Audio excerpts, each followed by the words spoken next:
Everyone, welcome to channel learn with ease. आज हम solve करेंगे इश्यू ऑफ डिबेंचर्स चैप्टर से question number 4, 5 and 6। Chapter 7 D K Goyal की book से class 12 accounts. Online classes, online tuitions के लिए आप मुझे स्क्रीन पर दिए गए नंबर पर व्हाट्सएप कर सकते हो अपना नाम और क्लास। और आप अगर सॉल्यूशन ढूंढ रहे हो टीएस ग्रेवाल और D K Goyal new addition book के, तो चैनल के होम टैब पर क्लिक करो। आपको सभी सॉल्यूशंस अपलोडेड मिलेंगे। पोस्ट सेक्शन में एमसीक्यूज मिलेंगे क्विज के फॉर्मेट में, और एमसीक्यूज के सॉल्यूशन है शॉर्ट्स में। साथ ही अब आप इस सॉल्यूशन को इंग्लिश और हिंदी दोनों ही लैंग्वेज में देख सकते हो। उसके लिए आपको ये सेटिंग का बटन प्रेस करना है और ऑडियो ट्रैक से अपनी कंफर्टेबल लैंग्वेज इंग्लिश या हिंदी को सिलेक्ट करना है। तो बहुत कुछ है चैनल पर, विजिट द चैनल। अच्छा लगे तो शेयर और सब्सक्राइब जरूर करना। क्वेश्चन नंबर 4 में सनफ्लावर लिमिटेड एक कंपनी है जिसने 4,000 डिबेंचर्स इशू किए, पब्लिक को ऑफर किए। 200 रुपीज की फेस वैल्यू है। 6% प्रीमियम। फेस वैल्यू का 6% कितना होगा? 12 रुपीज। तो जिसको भी ये डिवेंचर खरीदना है उसे 212 रुपीज पे करने होंगे। कंपनी ने अलॉटमेंट के टाइम पर प्रीमियम डिमांड किया है। हम ऐसा क्यों कह रहे हैं? जैसे शेयर्स के केस में आप मान के चलते थे, अगर आपको प्रीमियम की इंफॉर्मेशन नहीं दी कि कौन सी कॉल पर डिमांड किया है, तो आप मान के चलोगे कि अलॉटमेंट के टाइम पर प्रीमियम डिमांड किया गया है। तो एप्लीकेशन पर 80 रुपीज और अलॉटमेंट पर कंपनी ने प्रीमियम मिला करके 132 रुपीज डिमांड किए, जिसमें 120 फेस वैल्यू है और 12 रुपीज प्रीमियम है। आपको जर्नल एंट्रीज बनानी।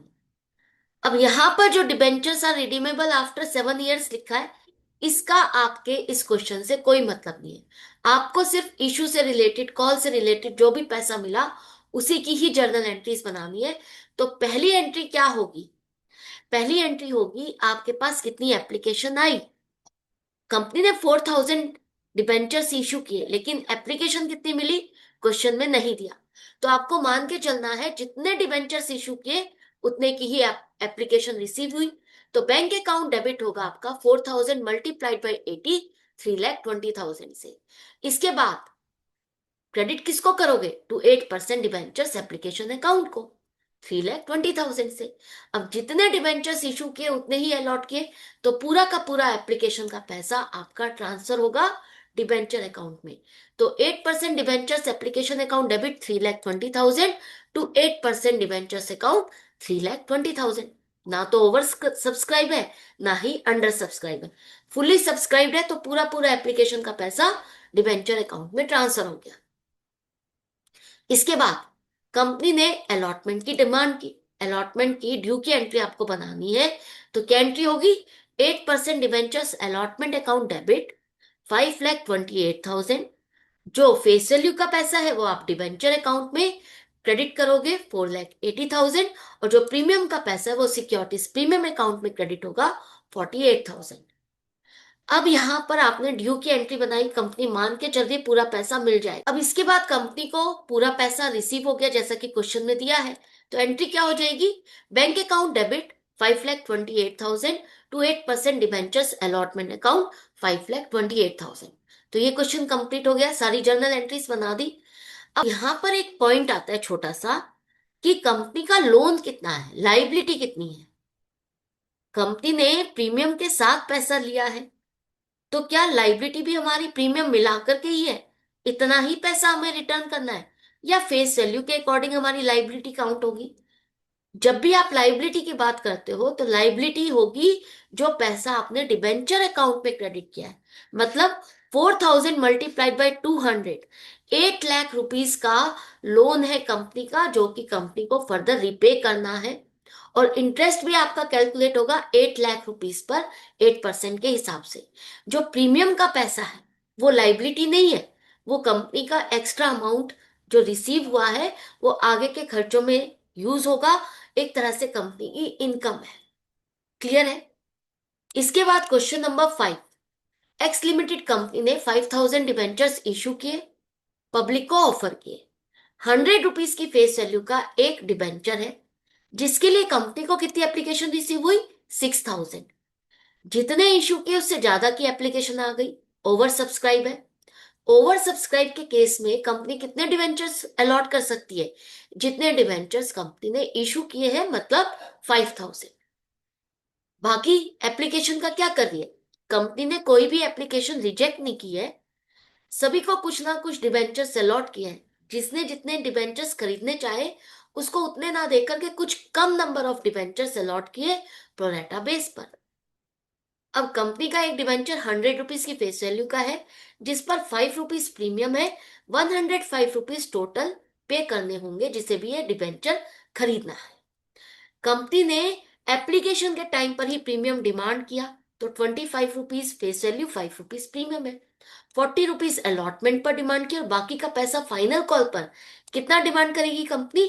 35 रुपीज। अब एंट्रीज बनानी है तो कैसे करोगे? पहली एंट्री आपकी क्या होगी? आपके पास जितने लोगों ने अप्लाई किया, आपके बैंक में पैसा जमा किया, उसकी एंट्री बनाओगे। तो bank account debit 6,000 multiplied by 30, 1,80,000। Application का पैसा मिला है तो 12% डिबेंचर्स एप्लीकेशन अकाउंट, 1,80,000। अब जो ये पैसा आपको मिला, ये पूरा का पूरा डिबेंचर अकाउंट में ट्रांसफर नहीं होगा अभी। इसको आपको बाइफरकेट करना है, एडजस्टमेंट करनी है। किस तरह से? कंपनी कह रही है मुझे 6,000 डिबेंचर्स की एप्लीकेशन मिली है, लेकिन हम अलॉटमेंट 5,000 की ही कर सकते हैं। तो जो 1,000 एप्लीकेशन का पैसा एक्स्ट्रा है मेरे पास, कितना है? 30,000, जो कि कंपनी इनको रिफंड नहीं करेगी, आगे की कॉल अलॉटमेंट में एडजस्ट करेगी। आप कहोगे यहाँ तो कहीं नहीं लिखा कि आगे की कॉल में हम इसे एडजस्ट कर सकते हैं। बिल्कुल सही बात है। जैसे शेयर्स के केस में आपने सीखा था, अगर कंपनी प्रोरेटा बेस पर अलॉटमेंट करती है तो वहां पर कंपनीज एक्ट के अकॉर्डिंग जो भी एक्स्ट्रा एप्लीकेशन का पैसा है, अलॉटमेंट तक कंपनी उसे एडजस्ट कर सकती है। वही रूल आपको यहां पर भी अप्लाई करना है। अब चेक करो कि हमें अलॉटमेंट पर इनसे पैसा लेना कितना है। 40 रुपीज के हिसाब से कंपनी पैसा डिमांड करेगी 5,000 डिवेंचर्स पर, तो बनेगा 2 लाख रुपीज, जो कि पूरा पूरा आपका एडजस्ट हो जाएगा। जो भी एडवांस है आपका पूरा पूरा उससे एडजस्ट हो जाएगा, एक्स्ट्रा कुछ नहीं है जो आपको रिफंड करना है। तो एंट्री क्या होगी? 12% debentures application account debit, 1,80,000। Company कितने डिवेंचर्स अलॉट कर रही है? 5,000। तो उसका फेस वैल्यू का पैसा, एप्लीकेशन का पैसा आप डिवेंचर अकाउंट में ट्रांसफर करोगे। कितना? 1,25,000। तो टू 12% डिवेंचर्स अकाउंट, 1,25,000। इसके बाद जो प्रीमियम आपको मिला, जितने डिवेंचर्स आप अलॉट कर रहे हो उसका ही प्रीमियम आप क्रेडिट करोगे to securities premium account, 25,000।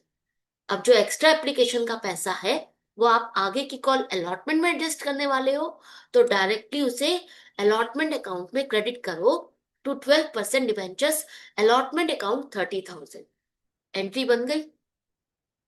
Application के बाद कंपनी ने अलॉटमेंट की डिमांड की, तो अलॉटमेंट की ड्यू की एंट्री बनाओगे पहले कि मुझे कितना पैसा लेना है, पूरा मिला या नहीं मिला। तो 12% debentures allotment account debit, 2 lakh rupees. Company मान के चलती है कि पूरा पैसा मिल जाएगा, तो to 12% debentures account, 2 lakh rupees. Company को जैसा कि क्वेश्चन में दिया है कि हर बार पूरा पूरा पैसा मिला है, तो क्या अब हम बैंक में कितना अमाउंट दिखाएंगे? 2 लाख रुपीज पूरा दिखा दे कि पूरा 2 लाख रुपीज मिला है? नहीं, 2 लाख रुपीज लेने हैं, लेकिन एप्लीकेशन के टाइम पर कुछ एडवांस है, उसको एडजस्ट करने के बाद 1,70,000 अब आपके बैंक में जमा होने चाहिए। वही पैसा आपको मिला, तो bank account debit, 1,70,000 to 12% debentures allotment account, 1,70,000। आप जल्दी जल्दी में जो भी एडवांस होता है उसको एडजस्ट करना भूल जाते हो और क्वेश्चन रॉन्ग हो जाता है। आपको ध्यान से समझ के करना है। अलॉटमेंट के बाद फाइनल कॉल की डिमांड होगी, तो फाइनल कॉल के लिए ड्यू की एंट्री करो। 12% debentures first and final call account debit, 1,75,000। 35 rupees के हिसाब से 5,000 डिवेंचर्स का कितना बनेगा? 1,75,000। कंपनी मान के चलती है पूरा पैसा मिल जाएगा, तो टू 12% डिवेंचर्स अकाउंट को क्रेडिट करो 1,75,000 से। अब देखो किसी का कोई एडवांस नहीं है, जो एडवांस था वो अलॉटमेंट में एडजस्ट हो चुका। अब तो हमें पूरा पूरा पैसा लेना है, फाइनल कॉल का, जो कि डिबेंचर होल्डर्स ने हमें पूरा पैसा पे भी कर दिया। तो एंट्री होगी bank account debit 1,75,000 to 12% debentures first and final call account 1,75,000। Journal entries हमारी पूरी पूरी बन गई। क्वेश्चन में भी यही कहा था कि पास नेसेसरी जर्नल एंट्रीज हमने वो पूरा कर दिया। लेकिन जो आपके क्वेश्चन में आंसर दिया है वो कैश एट बैंक बैलेंस दिया है। तो उसके लिए आपको कैश बुक में बैंक का कॉलम बनाना होगा। एप्लीकेशन पर हमें पैसा मिला 1,80,000, अलॉटमेंट पर 1,70,000, फाइनल कॉल पर 1,75,000। तो टोटल हमारे पास आया 5,25,000। क्रेडिट साइड पर क्लोजिंग बैलेंस दिखाओ एंड में लिखो टोटल। मैच कर रहा है आपका आंसर, तो ये क्वेश्चन कंप्लीट हो गया। इसके बाद क्वेश्चन नंबर 6 में नवलक्ष्मी लिमिटेड एक कंपनी जिसने 3,000 डिबेंचर्स इशू किए पब्लिक को ऑफर। 100 रुपीज की फेस वैल्यू का एक डिबेंचर है, 50 रुपीज प्रीमियम के साथ इशू किया। मतलब जिसको भी ये डिबेंचर खरीदना है उसे 150 रुपीज पे करने होंगे, और वो भी एक ही बार में पूरा एप्लीकेशन के साथ। कंपनी को 3,000 की जगह 4,000 एप्लीकेशन रिसीव हुई। जितने डिबेंचर इशू किए उससे ज्यादा एप्लीकेशन आ गई, ओवर सब्सक्राइब हुआ। अब यहां पर कंपनी अलॉटमेंट तो 3,000 डिबेंचर की कर सकती है, तो 1,000 एक्स्ट्रा एप्लीकेशन का क्या किया कंपनी ने? यहां पर प्रोरेटा बेस पर अलॉटमेंट नहीं की, एक्स्ट्रा एप्लीकेशन का पैसा रिफंड कर दिया है, इनको रिजेक्ट कर दिया। अब कंपनी ने एक ही बार में पूरा पैसा डिमांड किया एप्लीकेशन पर, तो आपको सारी जर्नल एंट्रीज बनानी है। किस तरह से करोगे देखो। पहली एंट्री क्या होगी, आपके पास कितनी एप्लीकेशन आई है 4,000, और कंपनी ने पूरा पैसा एक ही बार में डिमांड किया 150। तो जिसको भी ये खरीदना था उसने आपके बैंक में पैसा जमा किया, bank account debit 6 lakh rupees. अब एक ही बार में पैसा पूरा डिमांड किया तो कंबाइंड अकाउंट खुलेगा to 12% debentures application and allotment account 6 lakh rupees. यहां पर कंपनी ने एक ही बार में पैसा डिमांड कर लिया है, पूरा पूरा पैसा भी आ गया, तो कंपनी को अलॉटमेंट करनी है और ये पूरा पैसा आपको ट्रांसफर करना है रिलेटेड अकाउंट में। किस तरह से? 12% debentures application and allotment account debit 6 lakh. Company allotment कर सकती है कितनी? 3,000 डिवेंचर्स की। तो उसी का ही आपको एप्लीकेशन का पैसा, पूरा पूरा फेस वैल्यू का पैसा डिवेंचर अकाउंट में ट्रांसफर करना है to 12% debentures account 3 lakh. Premium जो मिला वो सिक्योरिटीज प्रीमियम अकाउंट में क्रेडिट करो 1,50,000। अब कंपनी 1,000 डिबेंचर्स की एप्लीकेशन को रिजेक्ट कर रही है, तो उनका पैसा कंपनी को रिटर्न करना है 1,50,000। एंट्री बन गई। आगे कोई और कॉल का पैसा डिमांड ही नहीं करना, यही दो जर्नल एंट्रीज आपको बनानी थी। इसको एक और तरीके से भी समझो।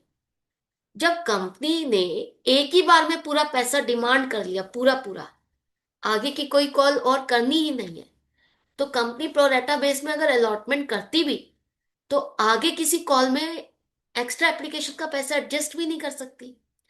उस केस में भी कंपनी को 1,000 शेयर्स डिबेंचर्स की एप्लीकेशन का पैसा रिटर्न ही करना पड़ता।